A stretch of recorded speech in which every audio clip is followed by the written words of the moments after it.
Sudan's warring military factions have agreed to a new and a longer 7-day ceasefire from Thursday.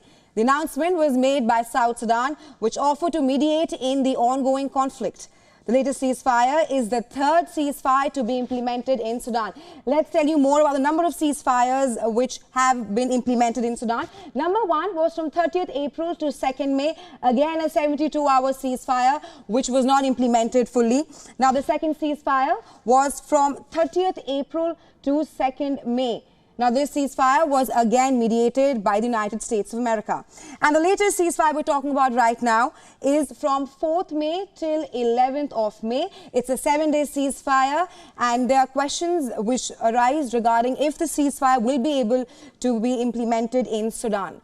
Now, diplomatic efforts have intensified to end more than 2 weeks of war in Africa's third largest country. However, the credibility of the reported May 4th to 11th ceasefire deal between the Sudanese army, that is Chief General Abdel Fattah al-Burhan, and the paramilitary, that is Rapid Support Forces leader General Mohammed Hamdan Dagalo, was unclear. That is, given the rampant violations that undermine previous agreements running from 24 hours to 72 hours, like we just told you. Meanwhile, the U.S. State Department says that it is optimistic that reports of a ceasefire extension in Sudan will hold. No ceasefire is perfect, but what we feel confident about is that these ceasefires, the subsequent ones, including this most recent extension, have led to a reduction in violence. And they have led to a reduction in violence that have allowed. Now, Sudan's warring generals have agreed to send representatives for negotiations, potentially in Saudi Arabia. If the talks do come together, they would initially focus on establishing a stable and a reliable ceasefire. Both the sides have agreed that they will not fire or unless they are fired at or by any other kind of military movements. Sudan's war has forced at least 100,000 people to flee over its borders to neighboring countries. A broader disaster could be in the making as Sudan's neighbors like Egypt and Chad grapple with a refugee influx.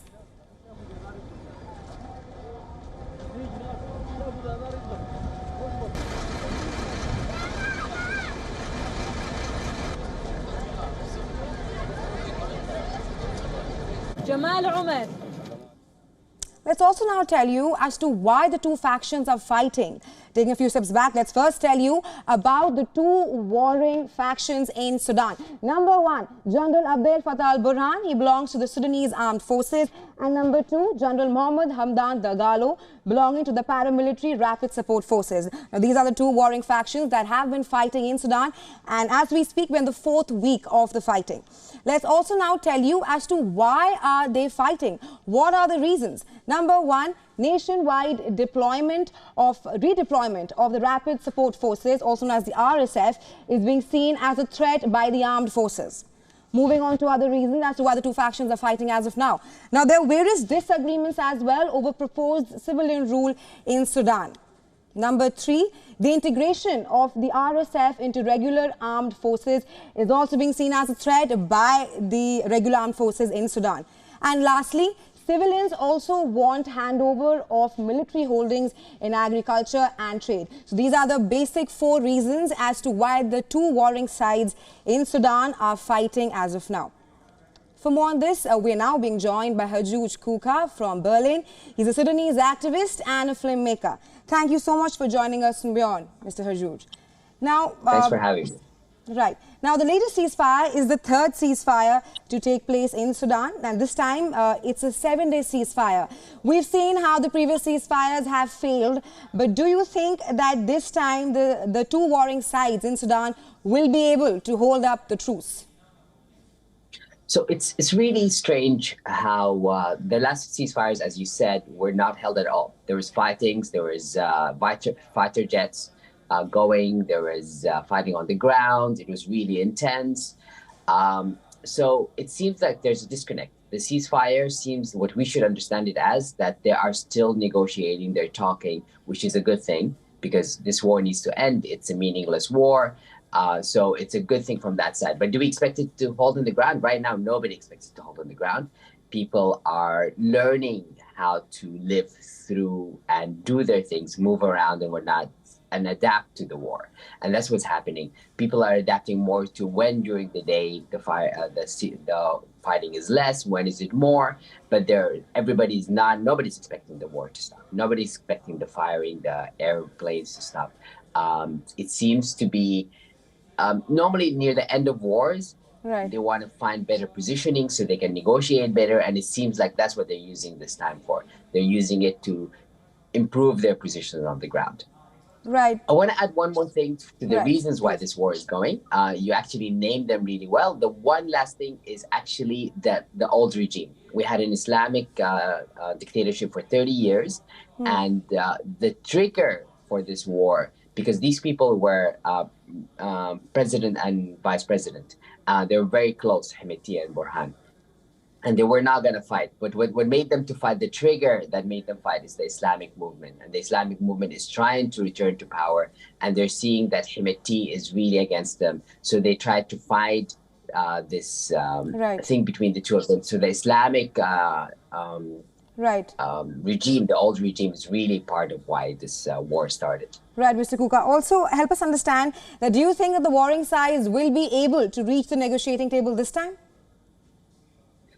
They're going to negotiate. The reason they're fighting that started was not that strong, but the ego, once you start fighting, it's really hard to stop the fighting, because once the fighting started, there's a lot of people who died. There's a lot of things that were said against both of them. So it's really hard now to stop it. So there has to be a strong force from outside, from the international community, and from the inside.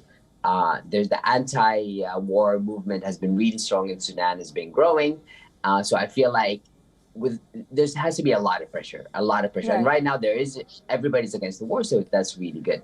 One thing that I want to add that actually showed during this war with the UN leaving, with a lot of the internationals leaving, there's been a lot of solidarity and a lot of strong strength of Sudanese people coming together, figuring out how to live, setting up emergency response rooms in different neighborhoods, figuring out how to get water, electricity, the workers, how do you get them to go around? Like after the bombing, you'll see workers going on the pole, fixing the electric wires that got destroyed. It's amazing to see that really quickly that happens. And that's the solidarity of the people. And I think that's the strength that's going to push these warring factors to realize people want civilian rule.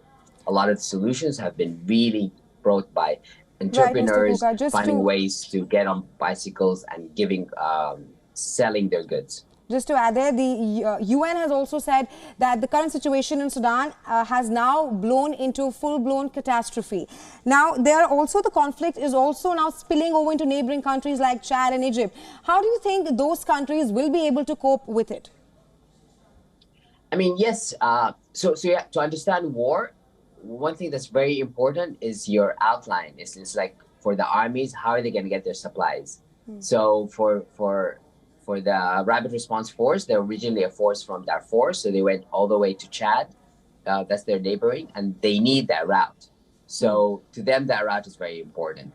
And Egypt is the same thing. The Port Sudan is the other important routes. So it's very political. How do you allow these routes to continue? So, of course, these countries that are really involved in Sudanese politics, they want to be part of the solution, but they also want to be alive. So they will definitely support people who go through, but they would be they would make sure that the armies don't benefit from this. So it's very political at this point. Right. Thank you, Mr. Kuka, for joining us and sharing your insights with us. We'll, of course, be tracking the story very closely here. Thanks very much. Thank you. In other global news, we're also tracking on NewsPoint today. It's been 3 weeks since fighting broke out in Sudan. Despite a 7-day truce being agreed between the warring parties, hoping to put an end to the weeks of bloodshed, thousands of Sudanese have been forced to leave their homes and take refuge in neighboring countries. But what poses as a major challenge right now is the journey to find a new home. Our next report, we look at how residents of Sudan continue their travel to various unknown countries. Take a look.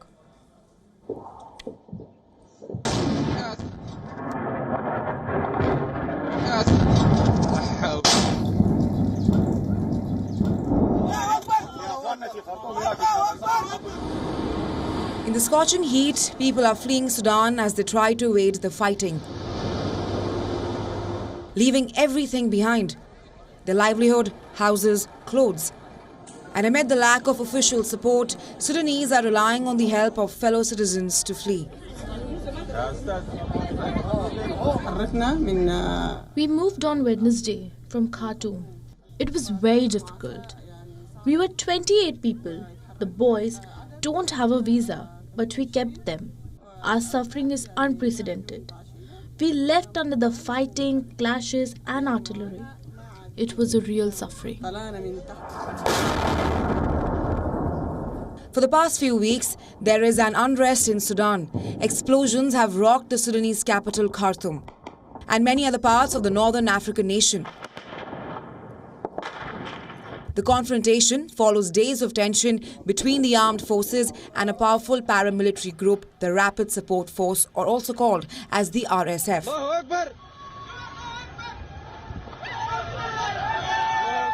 The friction between the two forces continued to create havoc in the country.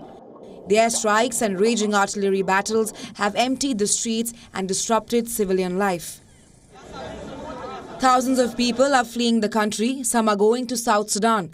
Others are taking refuge in Egypt, Ethiopia and other neighboring countries, while some have even left by boat from Port Sudan to Saudi Arabia. According to the UN, more than 100,000 refugees have crossed from Sudan to neighboring countries to escape the conflict. The plight of these people is very upsetting. Mothers are struggling with their children in the scorching heat to reach a safe place, away from the gunfighting, in a hope to find shelter over their head and food. Meanwhile, people from around war-torn Khartoum are finding safety routes to cross the border and reach Egypt. They have been walking on foot amidst the rising temperatures. The temperature on the Sudanese-Egyptian border can go up to 40 degrees Celsius. The constant fighting and gunfire have made people prone to extreme conditions, which also includes staying in a crowded truck for hours as long as they are safe. For WFP, our biggest concern right now is actually that if the conflict in Sudan doesn't stop soon, the ripple effect across the region is significant. It's a real concern, and we just need to find peace. We need the two parties to the conflict to come together and find a way to resolve the conflict, because this has the possibility of destabilizing the whole region.